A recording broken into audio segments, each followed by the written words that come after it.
আজকে বাংলাদেশে আমরা অশান্তি চাই না, কিন্তু দুর্ভাগ্যক্রমে একটা রাজনৈতিক দল, আমি নামটাই বলি আপনাদের, জামাত ইসলামী বাংলাদেশ, তারা আরো 4-5টা দলকে নিয়ে জবরদস্তি করতে চাচ্ছে জনগণের উপরে। তারা জবরদস্তিমূলক ভাবে আজকে সরকারকে বাধ্য করতে চাচ্ছে যে ওদের দাবিটা মানতেই হবে। কি দাবি? আপনার কোন খবর রাখেন ভাই বোনেরা, মা বোনেরা? দাবিটা চলে বলছে পিআর লাগবে। পিআর পিআর বুঝেন কেউ? বোঝেন নাকি? মুই তো বুঝি না। বা পিআর হচ্ছে প্রপোর্শনাল রিপ্রেজেন্টেশন, ইংরেজিতে কঠিন শব্দ, আর বাংলাতে বলতেছে আনুপাতিক প্রতিনিধিত্ব। এটা আরো কঠিন, ইংরেজিটাও চাইতেও কঠিন। অর্থাৎ এখানে তারা এমন একটা সিস্টেম বলতে চায় যে সিস্টেম সে আমরা পরিচিত না। আমরা তো জানি এক ব্যক্তি এক ভোট, তাই না? কি তাই তো? এক ব্যক্তির এক ভোট, আর আমার ভোট আমি দিব, যাকে খুশি তাকে দিব, তাই না? ওনার কাছে না, আমার দলটাকে দিব হবে, আর দল ঠিক করবে যে তাকে এমপি কে হবে। ভোট দিবেন আপনি এখানে, আর এমপি হবে ঢাকায়। এই সিস্টেমকে আমরা মেনে নিতে পারি ভাই?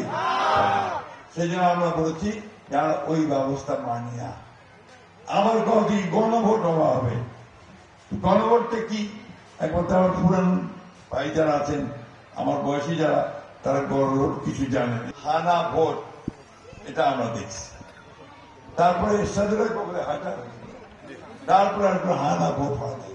হানা ভোট কি এটাও তো আমরা জানি না। এটা হচ্ছে ওনারা একটা তালিকা দিবেন যে এই জিনিসগুলো আপনার মানি কিনা। যদি মানি তাহলে বলতে হবে হ্যাঁ, আর যদি না মানি তাহলে বলতে হবে না। একটা ব্যালট দিবে, ব্যালটটার মধ্যে লেখা থাকবে হ্যাঁ আর না। আমাদের তো ওইটা অভ্যাস নাই। আমরা জানি যে নির্বাচনের মধ্যে আপনার এই ধরেন মির্জা ফখরুল ইসলাম আলমগীর ধানের শীষ, রমেশ সেন নৌকা, এভাবে হয় না? তো ওইটার মধ্যে আমরা স্থির পাই, তাই তো?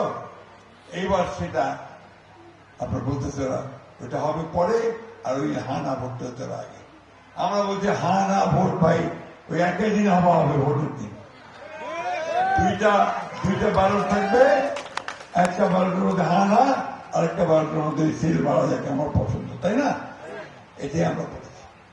আমরা বাংলাদেশে সত্যিকার অর্থে একটা নতুন বাংলাদেশ তৈরি করতে চাই। আমরা আওয়ামী লীগের তো ভয়াবহ দিনগুলোকে চাই না। আমরা চাই যে এখানে একটা সুখে শান্তিতে মানুষরা বাস করুক, সেই ধরনের একটা আমরা চাই।